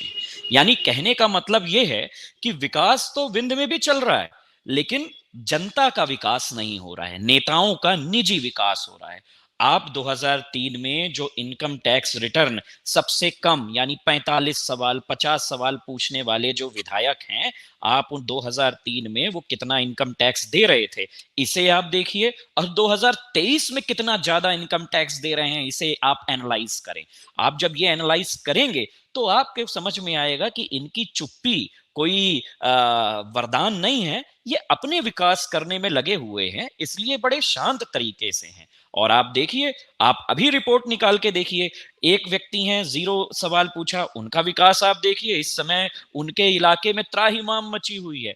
45 सवाल विकास करने वाले तो हमारे रीवा में त्राहिमाम मची हुई है। तो ऐसा है कि ये निजी विकास के पैमाने निर्धारित हो गए हैं। अब बात करते हैं मालवा की, कि मालवा में विकास क्यों हो रहा है। तो रीवा के लोगों ने, या जब हम रीवा कहते हैं तो समझिए ये विंध्य ही है। तो जब विंध्य की हम बात करते हैं, मतलब दोनों को हम सिनेमस यूज करते हैं, कि जब हम विंध्य की बात करें तो विंध्य के लोगों से एक बहुत बड़ी गलती हुई जो मालवा के लोगों ने नहीं की। विंध्य ने अपने आप को, विंध्य में एक्चुअली विंध्य हमेशा 3 पार्टियों के साथ चलने वाला व्यक्तित्व रहा है, यानी towards the left, towards the right, और एक बीच की मानसिकता भी रही है। आप लोगों को जान के बड़ा अचंभा लगेगा कि विंध्य प्रदेश में 1951 के जनरल इलेक्शंस में कांग्रेस या बीजेपी जैसी कोई पार्टी नहीं जीत पाई थी। ये लगातार सोशलिस्टों का गढ़ रहा है, और सोशलिस्ट विचारधारा, चाहे वो कांग्रेस हो चाहे वो बीजेपी हो, दोनों पे हावी रही है। और समाजवाद की राजनीति, यानी समाज को समाज से जोड़ने की राजनीति, ये विंध्य में हमेशा सर्वोपरि रही है। मालवा में एक इनर इंस्टिंक्ट जो रहा है वो किसान राजनीति का रहा है। मालवा बेसिकली काले मिट्टी का क्षेत्र है, विंध्य से 3 गुनी ज्यादा उपजाऊ मिट्टी वहां पे है। तो वहां पे जो लोग होते हैं वो किसान आधारित राजनीति करते हैं। तो कहीं ना कहीं मालवा और विंध्य में एक उन्होंने अपने किसान आधारित राजनीति को कभी खत्म नहीं किया। वहां पे अगर नेता कोई ऐसा करता है या कोई ऐसी व्यक्ति स्थिति आती है कि उनकी मदद ना कांग्रेस कर रही है ना बीजेपी कर रही है, तो वो मालवा एकमात्र ऐसा क्षेत्र है जो अपने यहाँ से एक तृतीय विधेयक को, यानी एक थर्ड मोनोपोली को उठा के ये प्रस्तुत कर देता है, और वहां से वो सवाल लगातार चलते रहते हैं। लेकिन विंध्य ने क्या किया? विंध्य ने अपने आप को 2 पार्टियों के बीच में ऐसा सैंडविच बना लिया है कि अब वो ना दाएं रह जा सकता है ना बाएं जा सकता है। हम लोगों ने अपने समाजवाद आधारित जो नेतृत्व क्षमता थी उसे खत्म कर लिया। आज देखिए, विद्याशंकर मुफलिस के बाद, यानी अगर हम उनके बाद देखें, या 2000 के दरमियान कम्युनिस्ट पार्टी से सिरमौर की विधानसभा में जीतने वाले शर्मा जी विधायक को देखें, तो विंध्य में इन दोनों पार्टीज के अलावा कोई तृतीय विकल्प हो ही नहीं पाया है। अभी थोड़ा बहुत सुगबुगाहट नारायण त्रिपाठी की चल रही है कि वो किसी एक तीसरे मोर्चे को लेके पनप के सामने ला सकते हैं, या फिर सिंगरौली से जो एक तीसरा मोर्चा धन आधारित तंत्र का बन रहा है, सिंगरौली विधायक की निजी लेवल पे, महापौर की निजी लेवल पे व्यक्तिगत स्थिति कुछ भी हो, लेकिन वो धनबल से एक समूह के रूप में काम कर रही हैं। तो हम लोगों को तीसरी विचारधारा जब तक हम लोग विंध्य में पनपाएंगे नहीं, हम लोग जब ऐसे लोगों को प्रमोट नहीं करेंगे जो एक तृतीय विकल्प के रूप में विंध्य की दोनों पार्टियों को मतलब एक तरह से ब्लैकमेल कर सकें, तब तक हम लोग विंध्य को वो गति नहीं दे पाएंगे। ना हम विंध्य के लोग बन पाएंगे, ना हम विंध्य के साथ जस्टिफिकेशन कर पाएंगे। यही स्थिति है कि मालवा के लोग, चाहे वो कांग्रेस में चले जाएं चाहे बीजेपी में चले जाएं, वो लगातार इस बात से डरते हैं कि हमारे ठीक पीछे एक किसान नेता खड़ा है। जहां हमने अपनी धरती से गद्दारी की, वो किसान नेता अगले ही स्टेप हमें कुर्सी से उतार के बैठ जाएगा और हमारा सूपड़ा साफ हो जाएगा। लेकिन विंध्य में देखिए, रोट की रोट रात में बना दी जाती है और हम लोग कुदाली फावड़ा लेके उसको उखाड़ने के लिए सक्षम नहीं हो पाते हैं। अब तक तो ये होना चाहिए कि इस 5 करोड़ रुपए की जो ये छोटी सी रोड बनी है, विंध्य की सबसे अच्छी रोड के ऊपर जो ये डामर की रोड मार दी गई है, पूरे विंध्य को तो इकट्ठा होके अभी इस रोड को उखाड़ने की कावियाद हो जानी चाहिए। लेकिन नहीं, क्यों नहीं? क्योंकि हमने कहीं ना कहीं अपने उस समाजवाद यानी थर्ड जो मोर्चा था हमारा, उसे खत्म कर लिया। सारे मोर्चे हम लोगों ने केवल चंद पैसे, कुछ शराब की बोतलों के ऊपर डिस्ट्रॉय कर दिए, और आज देखिए हमारे पास एक जगह सांप बैठा है तो दूसरी जगह भेड़िया बैठा है। तो हम दोनों के बीच में फंसते हुए जा रहे हैं। अच्छा, मालवा, और जो आपने प्रश्न कहा कि मालवा में प्रश्न क्यों पूछे जाते हैं, तो उसका कारण उनके तृतीय मोर्चे का सक्रिय होना है। हमारे यहाँ प्रश्न क्यों नहीं पूछे जाते? क्योंकि हमारे यहाँ निजी कमाई का सक्रिय होना है। वो कमाई लगातार बढ़ती जा रही है, होटल पे होटल, पता नहीं क्या क्या खुलते जा रहे हैं। जब आप इस पर चर्चा करेंगे हम तो आपके रिपोर्टर जो मिश्रा हैं जी हैं, उनसे ये कहेंगे कि आप अगली रिपोर्ट इस पर भी बनाइए कि 2003 पे कम सवाल पूछने वाले लोगों ने कितना इनकम टैक्स जमा किया। अब जब एक अगले स्टेप की ओर आते हैं कि इससे लड़ाई कैसे हो, तो इस विधानसभा चुनाव में जो आने वाला है, हम लोगों को विंध्य की अस्मिता के लिए और इस चक्रव्यूह से निकलने के लिए एक तीसरे मोर्चे की जरूरत रहेगी। हमें तीसरे मोर्चे को स्थापित करने के लिए जब भी हम देखें कि हमारे पास कोई ऐसा विकल्प प्रतिविकल्प आ रहा है, तो दमदार तरीके से हम विंध्य की समस्याओं को, चाहे वो रोड की समस्या हो, चाहे वो शिक्षा की समस्या हो, और सबसे बड़ी समस्या जो हमारे यहाँ है वो है कमाई की, यानी एम्प्लॉयमेंट की।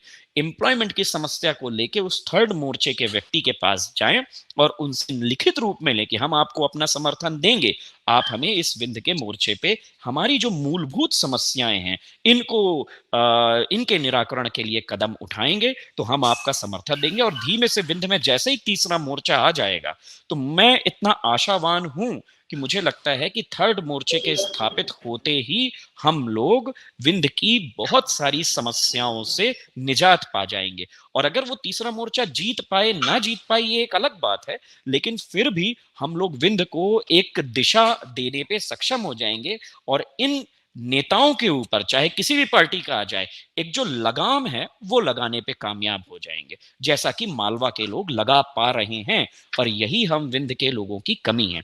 हमने अपना जमीन खो दी, अपना संकल्प खो दिया, अपनी अस्मिता खो दी, हमें विंध्य के ऊपर गर्व नहीं रह गया, हमने अपने नेताओं के ऊपर लगाम नहीं लगा के रखी, हमने अपने तृतीय मोर्चे को खत्म कर लिया। हमारे पास इसी कारण आज की डेट में सबसे बड़ा अनएम्प्लॉयमेंट है।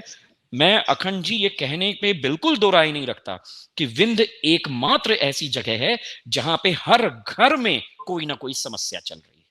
कितनी बड़ी स्थिति है हम लोगों की, हर घर में समस्या चल रही है और उस समस्या का कारण ये जो मतलब डेवलपमेंट की दिशा का भ्रमित होना है। अब आप यही हम लोग कर सकते हैं। मालवा से जो सीख लेने वाली बात है, जो आपने ये प्रश्न का मुद्दा उठाया है कि वो प्रश्न करते हैं, तो सीख लेनी बात यही है। तृतीय मोर्चा भले ही वो जीते ना जीते, लेकिन तृतीय मोर्चा ही इन दोनों तरह के नेताओं को, चाहे वो इधर के हों चाहे उधर के हों, उन पर लगाम रखने लायक होगा। हमें ऐसे लोगों को इस विंध्य की भूमि पर ताकतवर बनाना है जो दोनों में से किसी को बिलोंग नहीं करते। फिर देखिए ये लोग सवाल भी पूछेंगे और काम भी करेंगे और विंध्य का विकास भी होगा। जी नमन जी, जैसा आपने कहा है कि हमें एक जनता की जो आवाज है उसे बुलंद रखना होगा। जब हम अपनी आवाज बुलंद रखेंगे और हम खुद प्रश्न पूछेंगे अपने जनप्रतिनिधि से, यदि हम कोई प्रश्न पूछेंगे तो वो भी वो प्रश्न जाके अपने मुखिया से पूछेंगे या जिस स्तर में उन्हें बात रखनी है वहां प्रश्न पूछेंगे। क्योंकि जवाब जब क्षेत्र में देना होता है तो व्यक्ति सक्रिय होता है और क्षेत्र से यदि प्रश्न नहीं पूछे गए तो वो प्रश्न वहां भी नहीं जाता है। इसलिए हमें यह ध्यान रखना होगा कि हमारा जो कर्तव्य है हम उसे निभाएं और साथ में हमारे लिए जो सुविधाएं हैं उनके लिए हम आवाज उठाते रहें, क्योंकि चुप रहना विकल्प नहीं है। साथ ही यदि आपका कोई सुझाव है, आपके क्षेत्र का कोई मुद्दा है जो आप वहां नहीं रख पा रहे हैं, आप हमारे चैनल के कमेंट बॉक्स में लिखेंगे तो हम उसे अपने कार्यक्रम में जरूर शामिल करेंगे। पूरी पड़ताल करके हम उसका एक कार्यक्रम बना के ले आएंगे आपके लिए, जिसमें आपके क्षेत्र का मुद्दा होगा, आपकी बात होगी, यदि वो महत्वपूर्ण है विंध्य के लिए, आपके लिए। जो दर्शक हमारा चैनल देख रहे हैं वो लाइक करें, सब्सक्राइब करें, शेयर करें। साथ ही यदि कला संस्कृति को लेके आपके विचार हैं जो कैसे उसे और समृद्ध बनाया जा सकता है, उसका आप मैसेज कर सकते हैं कमेंट बॉक्स पर। और यदि आपका कोई वीडियो मैसेज है तो हमारी मेल आईडी में भेज सकते हैं। हम चलेंगे उर्वशी जी के पास। उर्वशी, आप रिपोर्ट तैयार कर रही थी, क्षेत्र में थी, जनता का क्या कुछ कहना था कि उनके कौन से ऐसे मुद्दे रह गए हैं जिन्हें उठाना चाहिए, उनमें कार्य होना चाहिए? उर्वशी जी, आप क्षेत्र में थी, ये रिपोर्ट तैयार कर रही थी, जनता ने आपसे बात की, आप जनता के बीच से कुछ सुझाव ऐसे हैं जो लेके आई हैं, या जनता ने क्या ऐसा संदेश दिया है कि जो यहाँ रखा जाना चाहिए? जनता का तो सबसे बड़ा यही है कि ना उनके पास नौकरी है, ना उनके पास खाने के लिए है, स्वास्थ्य सुविधाओं के लिए अगर वो किसी हॉस्पिटल में जाते हैं तो एक लंबी लाइन लगी रहती है, उसके बाद भी उन्हें डॉक्टर नहीं मिल रहे हैं। ये उनकी समस्याएं हैं, निजी समस्याएं हैं। सबसे ज्यादा तो समस्या रोजगार को लेकर है, उनके पास रोजगार नहीं है जिससे उनका घर चल सके। अगर युवाओं की बात करें तो कई हमारे ऐसी भी स्टोरीज हैं जिनमें हमने ये देखा है लोगों से बात करके कि अगर रोजगार नहीं है तो उनका जो जीवन है वो तक नहीं चल पा रहा है सही तरीके से। अगर देखा जाए तो कोई अगर युवा है उसका जीवन नहीं चल पा रहा है। तो ये जो अलग अलग तरह के मुद्दे हैं, शिक्षा, स्वास्थ्य, और जो गांवों की अगर बात करें तो गांवों में ऐसी भी जगहें हैं जो आज भी बहुत पिछड़ी हैं, बहुत पिछड़ी। ना तो वहां पर बच्चों के लिए शिक्षा की सुविधा है और ना ही स्वास्थ्य की सुविधा है। स्वास्थ्य की बात करें तो ऐसे गांव कई हमने देखे जहां पर हमारी स्वास्थ्य की जो रिपोर्ट है उसमें हमने देखा, हमने स्टोरी देखी कि जहां पर अगर किसी महिला का प्रसव होता है, डिलीवरी होती है, तो वो अपने घर में करवा रही हैं। तो ऐसा कैसे हो सकता है? कोई भी क्षेत्र है, उस क्षेत्र में प्रतिनिधि हैं, विधायक हैं, उन्हें नहीं मालूम कि अभी भी उनका गाँव कोई ऐसा है उनके क्षेत्र में, जहाँ इस तरह की चीज़ें जो पहले हुआ करती थी। और अगर देखा जाए तो कोई महिला किसी भी गाँव की हो सकती है, कोई भी महिला अगर घर में डिलीवरी जैसी चीज़ होती है स्वास्थ्य को लेकर, तो वो कितना घातक होता है, कितना खतरनाक हो सकता है। उसी तरह से स्वास्थ्य सुविधाएँ, अगर कोई बीमार पड़ जाता है तो उसे खाट पर लेकर जाते हैं और उस वक़्त भी लेकर जाने में जान-माल का खतरा रहता है। तो सबसे बड़ी समस्याएँ तो जनता की यही रही, स्वास्थ्य को लेकर, रोज़गार को लेकर और शिक्षा को लेकर। जी, उर्वशी जी, जैसा जनता का कहना है कि अभी भी कुल मिला के यदि हम देखें तो मूलभूत जो आवश्यकताएँ हैं, हम उन्हीं की तलाश में लगे हुए हैं। हमारा विंध्य क्षेत्र इतना संपन्न होने के बाद, प्रकृति की देन से संपन्न होने के बाद, लोगों की क्षमता से संपन्न होने के बाद, आज भी मूलभूत आवश्यकताओं के लिए जूझ रहा है और उन्हीं की माँग कर रहा है। कोई नई माँग नहीं कर रहा है, जो उन्हें मिलना चाहिए, वो माँग कर रहा है। निश्चित ही इन माँग में विचार होना चाहिए, साथ ही जनता को भी देखना चाहिए कि जब उन्हें चुनना होता है, तो ऐसे ही व्यक्ति को देखें, जो उनकी बात सुने, उनकी बात को रखे। वरुण जी, कुछ कहना चाह रहे थे आप? जी, निश्चित रूप से अखंड जी, ये बात तो तय होनी चाहिए। और अगर मैं कुछ इसमें सुझाव की बात है तो विषय ये भी है कि हमारी जो भागीदारी है पब्लिक की कितनी है, राजनीति के रूप में कितनी भागीदारी है, जनप्रतिनिधि के रूप में कितनी भागीदारी है। अगर मैं बात करूं विंध्य क्षेत्र से तो जो मुद्दे हैं वो हमारे जनप्रतिनिधियों तक कितना पहुंच पा रहे हैं, और जो जनप्रतिनिधि के रूप में आम जनता की भागीदारी है, आप देखेंगे कि कुछ ऐसे सीट हैं जहां पे स्थायी रूप से निरंतर बने हुए हैं, और वो कहाँ तक किन स्थिति तक कहाँ-कहाँ गाँव तक पहुँच पा रहे हैं, किन विषयों को उठा पा रहे हैं, और क्या वो गवर्नमेंट के पॉलिसीज़ में चीज़ें इंक्लूड हो रही हैं कि नहीं हो रही हैं। अगर आप गवर्नमेंट की जो पॉलिसी हैं या फिर सरकार का जो चुनावी एजेंडा है, अभी अभी राजनीतिक पार्टियों का चुनावी एजेंडा आ रहा है, आप देख रहे हैं उनको, तो क्या वो पब्लिक ओरिएंटेड हैं कि नहीं हैं? जनता के जो डिमांड हैं, जनता की जो दबाव है, तो वो जनता अपने आधार पर और जनता के आधार पर नहीं बन पा रहे हैं। वो राजनीतिक दल तय कर रहे हैं कि हम आपको क्या-क्या देंगे। जनता को तय करना चाहिए कि उन्हें क्या-क्या चाहिए। जनता को ये निश्चित रूप से एक, अगर हम देखें तो जो रूलिंग पार्टी है उसने एक एजेंडा उदाहरण के तौर पर ये भी तय किया कि लाडली बहना में हम ₹1000 देंगे। तो अपोजिशन पार्टी ने कहा हम ₹1500 देंगे। तो ये अट्टा चढ़ी का जो खेल चल रहा है, मुद्दा ये बिल्कुल ही नहीं है। अपने विंध्य में तो जो राजनीति होती है वो पूरी तरह से जातिवाद पर पहुंच जाती है, अंत में जातिवाद और इन आंकड़ों पे उलझ रही है। तो क्या ये मुद्दे इतने महत्वपूर्ण हैं? भागीदारी की बात है तो हम भागीदारी पर कहां तक पहुंच रहे हैं? पार्टी जो राजनीतिक दल हैं वो क्या सभी समुदाय, सभी लोगों की भागीदारी सुनिश्चित करा पा रहे हैं? ऐसे लोगों को लेके आ पा रही है उनके मुद्दे, या फिर जो क्षेत्र समाज के मुद्दे हैं, या जनता के जो मुद्दे हैं उनको लेकर कितनी बातें हो पा रही हैं? उनके लेकर क्या राजनीतिक अभी जो दलों का एजेंडा है क्या उसमें तय हुआ है?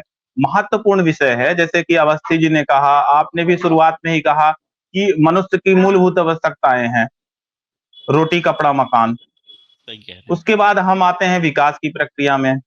अधम इहम पराहम, अगर हम वहां जाते हैं तो उसको शिक्षा चाहिए, शिक्षा के बाद मतलब स्वास्थ्य चाहिए, फिर शिक्षा चाहिए, रोजगार चाहिए, तब वो एक एक अपनी जो डेवलपमेंट की स्थिति है, जो विकास की, सतत विकास लक्ष्यों की बात होती है, उस स्थिति पर जाता है। और उसके लिए संसाधन चाहिए, और वो संसाधन के लिए राज्य है, जनता की ही व्यवस्था है, हम एक लोकतांत्रिक गणराज्य की प्रक्रिया है। तो उस आधार पर हमारी कितनी भागीदारी, हमारी सोच कितनी जा रही है, हम उस विषय पर कर सोच रहे हैं। राजनीतिक अगर हम बात करें, जैसे बहुत सारे लोग हैं, बहुत सारे परिवार हैं, वो परेशान हैं, पीड़ित हैं, पर राजनीतिक विषयों पर वो चर्चा नहीं करते, ना वो बात करना चाहते हैं, ना वो हम अपने क्षेत्र की समस्याओं पे बात करना चाहते हैं, वो ना किसी प्रकार की राजनीतिक टिप्पणी करना चाहते हैं।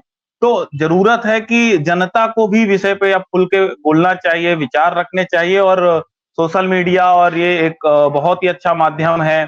आप जैसे क्षेत्रीय न्यूज चैनल हैं, एक अच्छे माध्यम है जो इन विषयों को उठा रहे हैं, और मुझे बहुत अच्छा लग रहा है कि इन विषयों को रख पा रहे हैं, हमें एक प्लेटफॉर्म मिल पा रहा है। स्थानीय लोगों को ऐसे प्लेटफॉर्म मिल पा रहा है। बड़े न्यूज चैनल जो हैं, आप बड़े न्यूज चैनलों के मुद्दों को देखिए तो वो ना तो क्षेत्रीय मुद्दों पे बात हो रही है, ना तो स्थानीय समस्याओं पे बात हो रही है, ना जनता की समस्याओं पे। सचिन और आप देख ही रहे थे कुछ समय कि कैसे सचिन और उसके ऊपर जो वो पाकिस्तान की महिला आई और उस विषय पर बाकायदे कवरिंग हुई लंबे समय तक। लप्पू सा सचिन, क्या ये विषय हमें कितना प्रभावित करता है, हमारे लिए क्या महत्वपूर्ण है, हमारे जीवन को क्या प्रभावित करता है, विषय तो ये है ना, इस विषय पे हम कितना बात कर पा रहे हैं।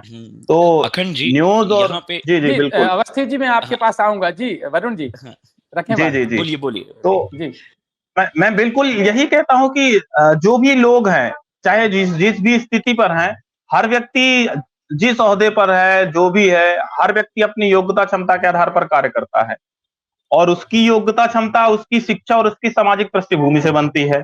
तो शिक्षा और सामाजिक पृष्ठभूमि के लिए वो बच्चा, वो व्यक्ति जो जन्म लेता है वो तो जिम्मेदार नहीं हुआ, उसकी व्यवस्थाएं जिम्मेदार हुई। तो उसके व्यक्ति के व्यक्तित्व निर्माण के लिए हमारी व्यवस्थाएं कितना काम कर रही हैं, क्या उसके लिए हम कितना बेहतर अवसर उपलब्ध करा पा रहे हैं, संसाधन उपलब्ध करा पा रहे हैं, विचार करने के विषय ये है। हम इन सब विषयों से हट के मुद्दा हो रहा है लप्पू सा सचिन, झिंगुर सा लड़का, ये बिल्कुल भी प्रभावित मुद्दे नहीं है। तो हर एक व्यक्ति की अपनी जो जिम्मेदारी है वो नैतिकता डिसाइड होनी चाहिए कि शिक्षकों के क्या मूल्य हैं, शिक्षक पढ़ा रहे हैं कि नहीं पढ़ा रहे हैं। सरकारी कार्यालयों पे एक उपन्यास, एक टिप्पणी थी, एक बड़े साहित्यकार थे, उन्होंने कहा कि सरकारी दफ्तर में, मैं निजी टिप्पणी नहीं कर रहा हूं, क्षमा अगर किसी की भावनाएं आहत हो, कि सरकारी कर्मचारी दफ्तर जाने की तनख्वाह लेता है और काम करने की घूस लेता है। तो ये बात अगर हम सरकारी दफ्तर भी जा रहे हैं तो यहाँ देख रहे हैं, बहुत मैं ऐसा आक्षेप नहीं लगा रहा हूं कि पूरी तरह से स्थिति ऐसी है, पर भयावह स्थिति है। जो व्यक्ति जिस ओहदे पर बैठा है, उस ओहदे पर, उस वेतनमान पे उसने एक्सेप्ट किया है कि मैं ये काम करूंगा, लेकिन फिर भी उसे अतिरिक्त चाहिए। क्या उसकी नैतिकता, क्या उसकी अंतरात्मा ये जवाब नहीं देती? ये भी तय होनी चाहिए।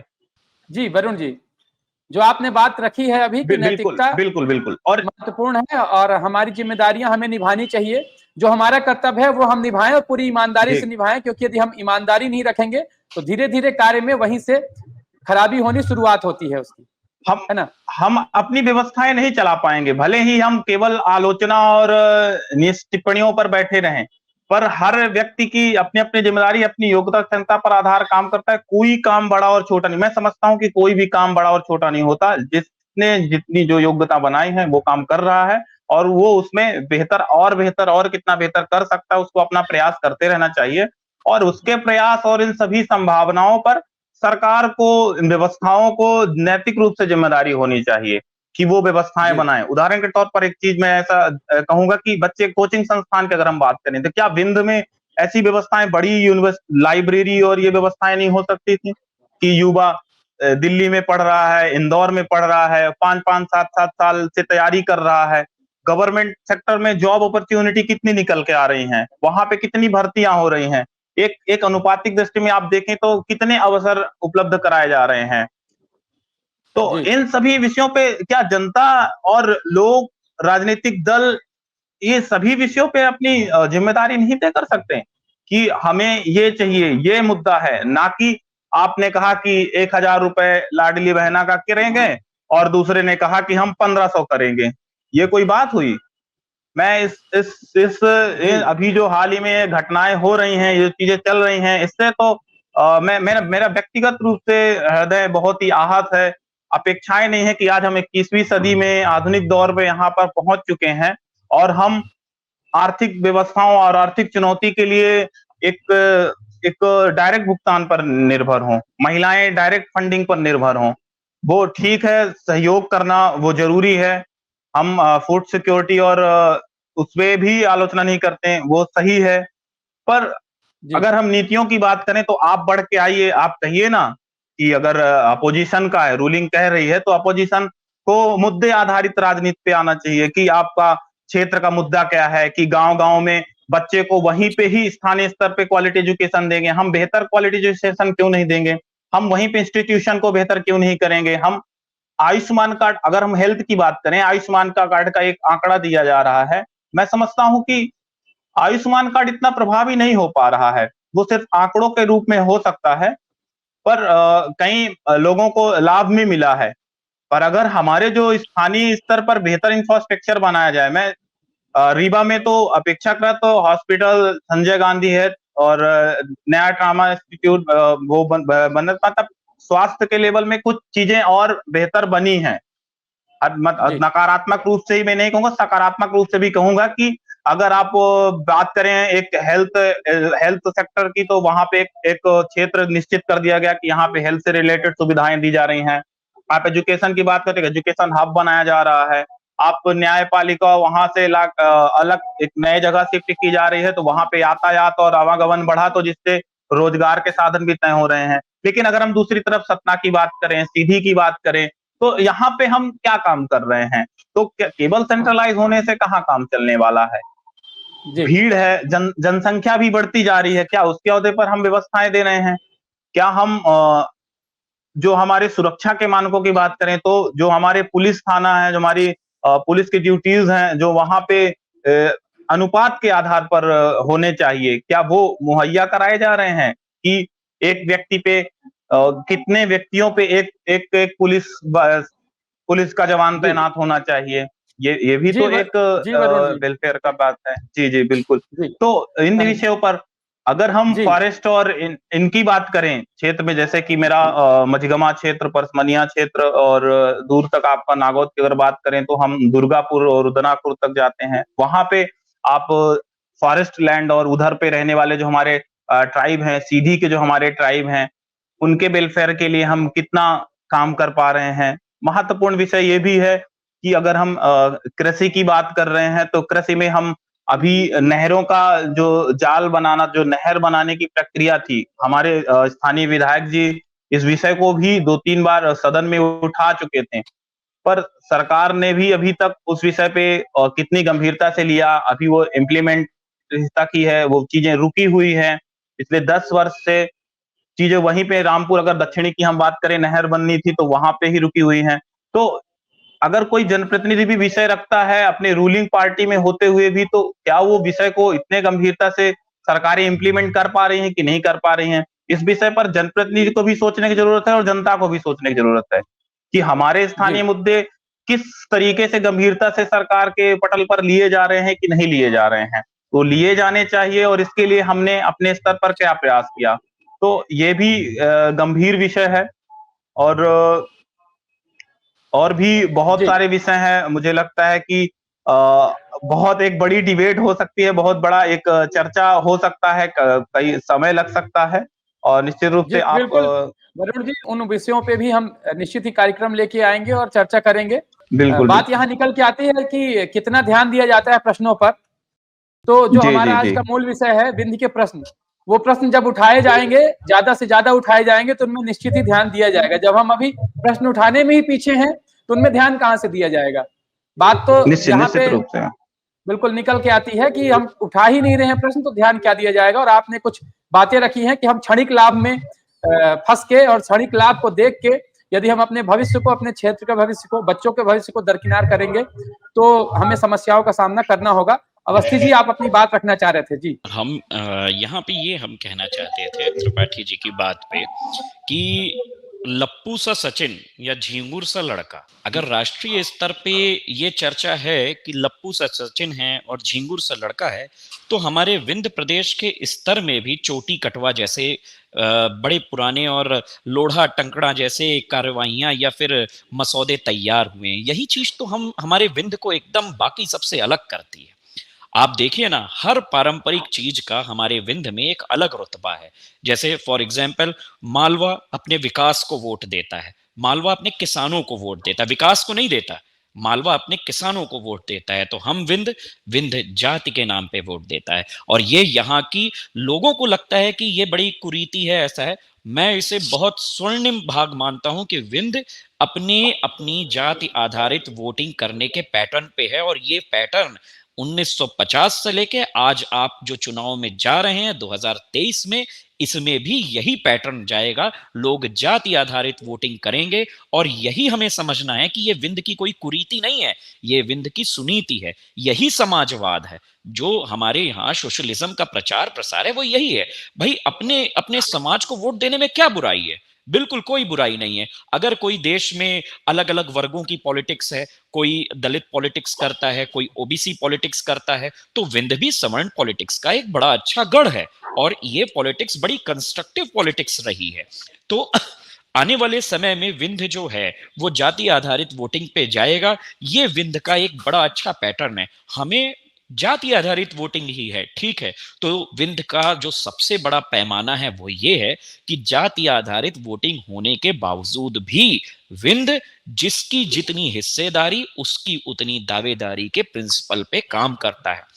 कई बार विंध्य में हम देखते हैं कि सवर्ण वोटर्स ओबीसी वोट किसी कम वोटिंग वाले ओबीसी व्यक्ति को चुनाव जितवा के अपने सर पे बैठाते हैं और कई बार ये देखा गया है कि ओबीसी वोटर्स लामबंदी के साथ किसी सवर्ण के साथ बैठते हैं। विंध्य इस देश में, ये पूरे विंध्य के लोगों को समझना चाहिए कि विंध्य इस देश में राजनीति करने का जो सबसे अच्छा तरीका है, जिसे सॉफ्ट पॉलिटिक्स कहते हैं, कि मिल मिल के लड़ना, किसी से गुरेज ना रखना, किसी से इतनी गंदगी ना रखना जैसे यूपी में होती है कि एक दूसरे की हत्या कर देते हैं। विंध्य में राजनीतिक दुश्मनियां हमेशा वैचारिक रही हैं, कभी एक दूसरे के परिवार पे या निजी हमलों के रूप में नहीं बदली गई। और यही विंध्य की सबसे इंपॉर्टेंट राजनीतिक सबक है जिसे सबको समझना चाहिए। और यह संभव हुआ है विंध्य में पॉलिटिकल दायरे के अधीन जो सवर्ण और ओबीसी पॉलिटिक्स यहां चलती है उसके पैमाने में। दूसरा कि लोगों को हमें ये गाइड करना पड़ेगा कि जब आपके समाज का कोई व्यक्ति आए नेता बनने की इच्छा या अभिलाषा लिए हुए, तो आपको उससे प्रश्न कैसे करने हैं। आपको प्रश्न सामाजिक दायरे के अंदर रह के नहीं करने हैं, आपको पूरे विंध्य के विकास को लेके करने हैं। एक जाति को लेके कोई चुनाव नहीं जीत सकता है, ये तो जातियों का खेल है, गणित है। 36% से 42% के बीच का गुणा भाग है जो हमेशा हर समय हर साम दम दंड भेद के अनुरूप चलता ही रहेगा। लेकिन उसमें हमारे विंध्य के प्रश्न न छुप जाएं, विंध्य की मूलभूत चीजें ना छुप जाएं। अब आप समझिए कि विंध्य में इतना बड़ा केस हुआ ये चोटी कटवा का। आप लोग जानते होंगे आज से करीब 6 साल पहले विंध्य में एक चोटी कटवा आए थे। करीब करीब 800 से 900 परिवार इससे ग्रसित से, चाहे जिस जिले का हॉस्पिटल हो सब जगह चोटी कटवा के नाम पे लोग फैल गए थे। अब ये एक ऐसी भावना थी, ये एक ऐसा सिंड्रोम था जो लोगों के बीच फैला हुआ था। और ये सिंड्रोम पनपता कब है? ये सिंड्रोम पनपता है अज्ञानता से, अशिक्षा से। और अशिक्षा कैसे आती है? अंततः वही सब चीजें घूम फिर के अनएम्प्लॉयमेंट पे बैठती हैं कि विंध्य के लोगों के पास रोजगार नहीं है। तो विंध्य के लोगों के पास रोजगार नहीं है तो विंध्य का पुरुष या विंध्य का युवा जो लड़का है वो क्या कर रहा है? वो नशे का आदी हो रहा है। तो विंध्य की लड़कियां क्या कर रही हैं? विंध्य की हमारी युवा बहनें क्या कर रही हैं? ना वो साइकोलॉजिकल सिंड्रोमों से ग्रसित भी हो रही हैं। आप देखिए ना, विंध्य में एकदम से आप इस रिपोर्ट्स को समझें कि विंध्य में एकदम से साइकोलॉजिकली यानी मानसिक रूप से विंध्य में कहावत चलती थी कि अगर तुम पगला गए हो तो तुमको आगरा भेज देंगे। मतलब हम लोग के यहाँ इस तरह की चीजें नहीं होती थी, लेकिन अब साइकोलॉजिकली मानसिक रूप से प्रताड़ित लोगों की जो महिलाओं में संख्या बड़ी बढ़ गई है। तो ये कहीं ना कहीं एक दूसरे से जुड़ा हुआ है कि जितनी तेजी से नशा बढ़ेगा उतनी तेजी से लड़कियों के अंदर भी और दूसरी चीजें बढ़ेंगी। और कुल मिला के दोनों को जब हम मिलाएंगे तो हमारा युवा ही बीमार होगा, युवा ही खराब होगा। तो विंध्य का युवा प्रश्न ना करे, विंध्य का युवा अपने नेताओं से ये ना पूछे कि भाई तुमने रोड के ऊपर रोड क्यों डलवा दी है। विंध्य का युवा ये ना पूछे कि 2003 से एक भी बड़ी फैक्ट्री क्यों नहीं लगी। विंध्य का युवा ये ना पूछे कि इतना बड़ा विश्व का सबसे बड़ा सोलर प्लांट लगा, क्या 100 रीवा के लोग या विंध्य के लोग उसमें नौकरी करने लायक नहीं थे।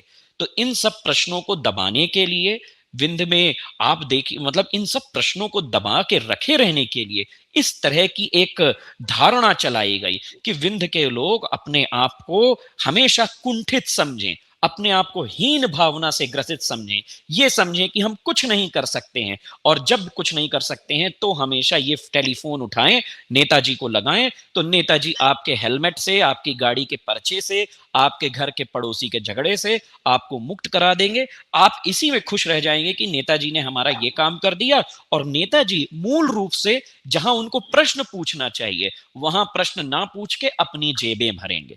तो ये विंध्य का एक ऐसा माया जाल बन गया है जिससे निकल पाना विंध्य की जनता के लिए बड़ा महत्वपूर्ण हो गया है, और इसको तोड़ने का तरीका केवल और केवल ये है कि हम लोग सबसे पहले छोटे छोटे एम्प्लॉयमेंट्स के जरिए जनरेट करें। हम लोग नेताओं से बोलें कि आप हमारे साथ चलिए, उद्योग केंद्र रीवा में लगा हुआ है, वहां से हमको लोन दिलवाइए, बैंक से लोन दिलवाइए। हमें हर मतलब विंध्य के लोगों को पैसा निकालने में परेशानी होती है। हमारी दुकानें बनवाइए हमारे लिए। भाई आप देखिए, विंध्य में जितनी भी दुकानें बनी, महंगी महंगी जमीनों पे दुकानें बनी, गरीबों के लिए कहां दुकान बनी? एक दुकान को लेने में 2.5 करोड़ लगता है, तो क्या विंध्य के लोगों के पास 2.5-3 करोड़ है जो वो इतनी महंगी दुकानें ले सकें? हो क्या रहा है, बाहर से लोग, यही मालवा के लोग आते हैं, दुकानें खरीदते हैं बड़े बड़े कॉम्प्लेक्सों में, और हमारे विंध्य के लोग वहां पे केवल चाकर हो जाते हैं। तो ये चाकरी परंपरा, ये जो नौकर परंपरा है, ये हमारे खून में आती आ रही है। हम गौरवान्वित विंध्य के लोग इस पीढ़ी में, यानी हमारी और आपकी, अखंड जी, हमारी और आपकी पीढ़ी में, हम लोग अब चाकर पीढ़ी के शुरू हो रहे हैं। कुछ दिनों बाद आप देखिएगा कि विंध्य प्रदेश जो है वो मध्य प्रदेश के लिए, जब भी किसी को मजदूर की या काम करने वाली बाई की या ठेला वेला लगाने वाले व्यक्ति की जरूरत पड़ेगी, जो जिसका शोषण किया जा सके, तो वो विंध्य से उन लोगों को ले जाके, ये जो ट्रेनें लगातार चलाई जा रही हैं, इन ट्रेनों में जब आप टिकट की संख्या देखिए तो जो क्लास है वो मतलब आप देखें, ये ट्रेनें 60 से 70% लेबर क्लास से भरी रहती हैं। मतलब हमारे यहाँ का जो किसान है, हमारे यहाँ का जो नीति निर्धारण करता है, आम रिमही है, जिसको गर्व होना चाहिए अपने पहनावे पे, अपनी परंपराओं पे, वो जाके इंदौर में शोषित, पीड़ित और लेबर क्लास का एक मजदूर बन के जीवन भर सड़ता रहता है, और कोई उसकी सुध लेने वाला नहीं होता है। तो इस तरह से हमारे नेताओं ने ये हमको छल दिया है, हमारे नेताओं ने हमारे साथ अत्याचार किया है और छला है हमको। और ये सब 2003-2004 से आप इस पैटर्न को देखेंगे, बड़ा तेज हो गया है। तो नेताओं से प्रश्न ना पूछें इसलिए कोरेक्स दी जा रही है, नेताओं से प्रश्न ना पूछें इसलिए जिंदाबाद मुर्दाबाद की चरस लगा दी जाती है, और एक एक फोन डाटा देके ये कह दिया जाता है कि बस अपने अपने कामों के बीच में स्थापित रहें। तो इस पैटर्न को तोड़ने के लिए विंध्य के युवाओं को अपने असली दुश्मनों को पहचानना पड़ेगा कि ये हमारे दुश्मन कैसे हैं। जाति आधारित वोटिंग करना कहीं खराब नहीं है। अरे जात आधारित क्या, धर्म आधारित क्या, जैसे आपका विचार हो वोटिंग वैसे आप करें। भारत का संविधान आपको पूरी छूट देता है, लेकिन आप उसे अपना जीजा ना माने, आप उससे प्रश्न भी करें अपने नेता से कि आपने हमारे साथ ऐसा किया तो क्यों किया। आपने हमारे समाज को पिछड़ा कर दिया है, खत्म कर दिया है। अब हम वहां जाते हैं तो वहां के लोग हमारे बारे में क्या सोचते हैं। मतलब एक जमाना था, अखंड जी, हमारी माता जी बांदा से हैं, तो हमारी माता जी बताती हैं कि एक जमाना था जब रीवा में किसी पुरुष से शादी करना आस पड़ोस के इलाकों में बड़ा गर्व समझा जाता था कि ये लोग पैसे वाले हों या ना हो, लेकिन ये लोग संस्कारी बहुत हैं। इनके घर में जब हमारी बेटी जाएगी तो उसको कोई कष्ट नहीं होगा, वो बड़े शिद्दत से रहेगी। और उसी संस्कृति का नाम है रिमही संस्कृति।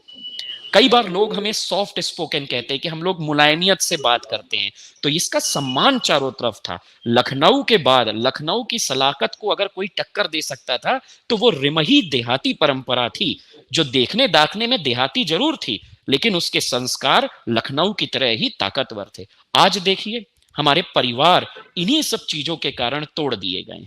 रीवा का कोई ऐसा घर नहीं है जो आज की डेट में परेशान ना हो। और कुल मिला के सब की जगह जो ये है, ये कंक्रीट, ये जो नए जमाने का एक जो शहर बनाया जा रहा है ना, लिपस्टिक शहर मैं इसे कहता हूं, कि लिपस्टिक लगा दी गई है शहर के ऊपर और दिखाया जा रहा है कि बड़ा सुंदर शहर है। ये हमारा सबसे बड़ा दुश्मन है।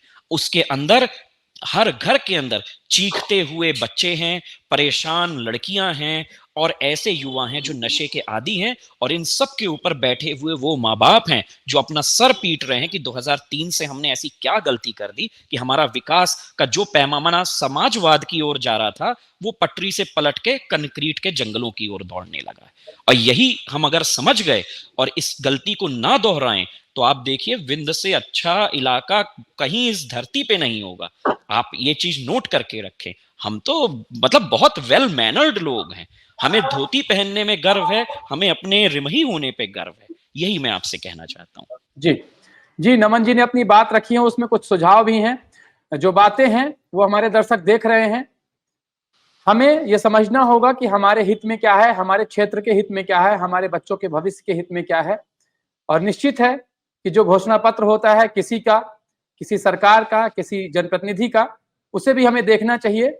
और साथ ही जब वो हमारे पास दूसरी बार आए, तीसरी बार आए, हमें उनसे पूछते रहना चाहिए कि आपने जो बातें कही थी क्षेत्र के विकास के लिए वो कहाँ तक सफल हो पाई हैं, उससे हमारे क्षेत्र का कितना विकास हो पाया है। ये सारी बातें हमें देखनी होगी। हमें क्षणिक लाभ से दूर रहते हुए हमें अपने भविष्य को सुरक्षित करना होगा, हमें विंध्य के भविष्य को सुरक्षित करना होगा। और जब बात होती है पूरे विंध्य की तो उसमें रीवा, सीधी, सतना, शहडोल, उमरिया, अनूपपुर सभी जिला हमारे शामिल हैं।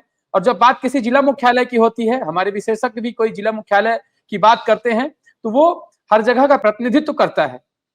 तो आपकी जो मन की बात है, जो आपके सुझाव हैं, वो अपने कमेंट बॉक्स में लिखें आप। और साथ ही हमारे कार्यक्रम में शामिल करने के लिए जो बातें हैं उन्हें भी आप कमेंट बॉक्स में लिखें। चैनल को लाइक करें, सब्सक्राइब करें, शेयर करें। साथ ही कला संस्कृति से जुड़े जो आपके विचार हैं वो भी आप हमें भेजें। अपना पंचे के कार्यक्रम में आज के लिए इतना ही। हमसे नमन अवस्थी जी जुड़े, आपका बहुत बहुत धन्यवाद। वरुण त्रिपाठी जी हमारे साथ रहे, इस चर्चा में शामिल हुए, आपका धन्यवाद। उर्वशी मिश्रा जी ने रिपोर्ट तैयार की और जनता की बात यहां पर रखी है, आपका भी धन्यवाद। कल मिलेंगे नए विषय के साथ जो होगा विंध्य के लिए महत्वपूर्ण, आपके लिए महत्वपूर्ण। तब तक के लिए जुड़े रहिए विंध्य फर्स्ट के साथ। नमस्कार।